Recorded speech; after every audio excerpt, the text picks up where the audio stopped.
The world before the flood. The shocking truth few people know. What if I told you that there once existed an advanced civilization, where people lived for centuries, mastered sophisticated knowledge, and built organized cities, a world of greatness and progress, but one that was destroyed in an instant?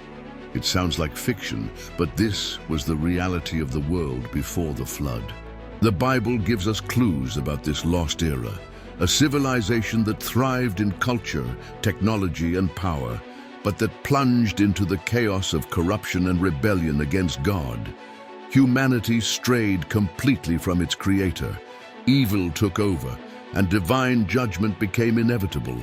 And the scariest part, history is repeating itself. Today, you will discover the secrets of the antediluvian world, understand what led God to intervene, and learn what it means for the future of humanity. Stay with me until the end, because this truth could change your perspective on the past and on what is yet to come. Imagine a world where people lived for centuries, where knowledge was passed down directly through generations, and humanity seemed to have limitless potential.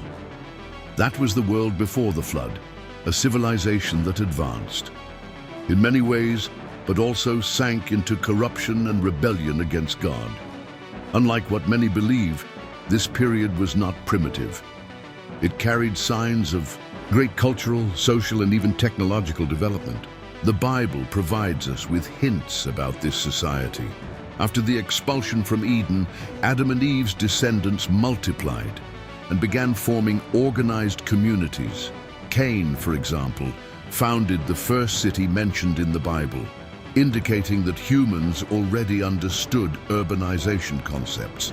Moreover, Genesis mentions figures like Jabal, a pioneer in animal husbandry and tent dwelling, Jubal, the inventor of musical instruments, and Tubal-Cain, an expert in copper and iron metallurgy, evidence of a sophisticated and innovative society.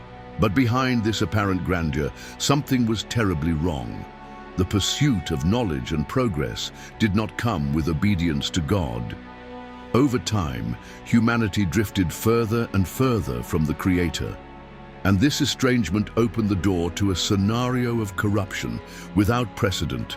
It was in this context that the earth became the stage for moral and spiritual decay that would lead to divine judgment. Despite all its advancements, the antediluvian civilization became a place of complete moral degeneration.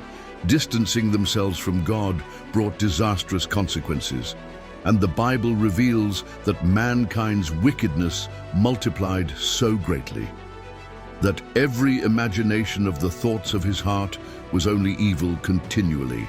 Genesis 6-5. This verse describes a world where violence, idolatry, and spiritual corruption reached an unprecedented level. The descendants of Cain became symbols of this depravity. Lamech, one of his descendants, not only practiced polygamy, but also boasted about murder, demonstrating arrogance and total disregard for human life.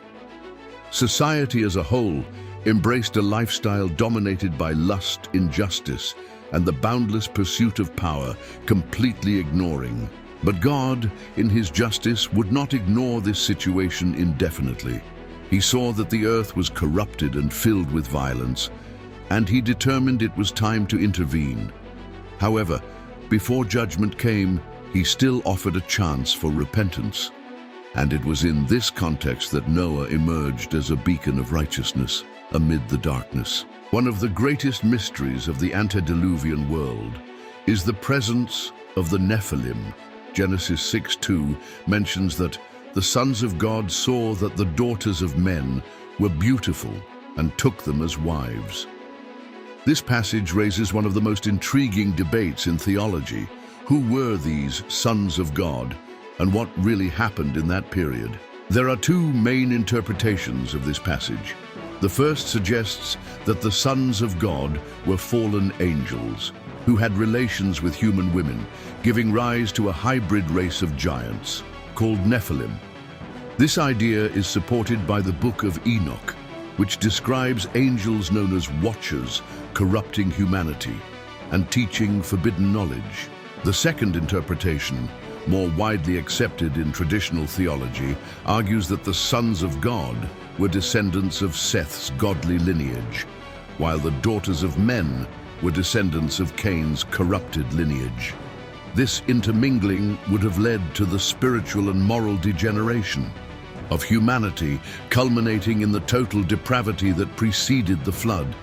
Regardless of which view is adopted, this period was marked by supernatural events and unprecedented corruption.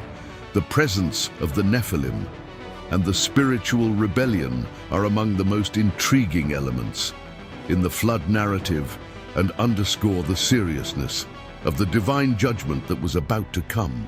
The story of the flood is not just a record of the past, it's a warning for the present. Jesus warned that in the last days, humanity would repeat the same errors of Noah's time: boundless moral corruption, indifference to the truth, and a false sense of security.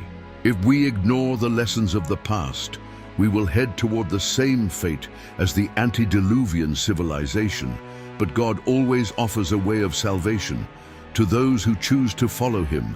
Just as Noah found grace and escaped judgment, there is still time to seek the truth and prepare for what is coming. What do you think? Are we living in days similar to Noah's? Which part of this story surprised you the most? Leave your comment and share your opinion. And of course, subscribe to the channel and turn on notifications, because in the next video, we will explore the days of Noah and the end times. Are we living the same story? See you in the next video.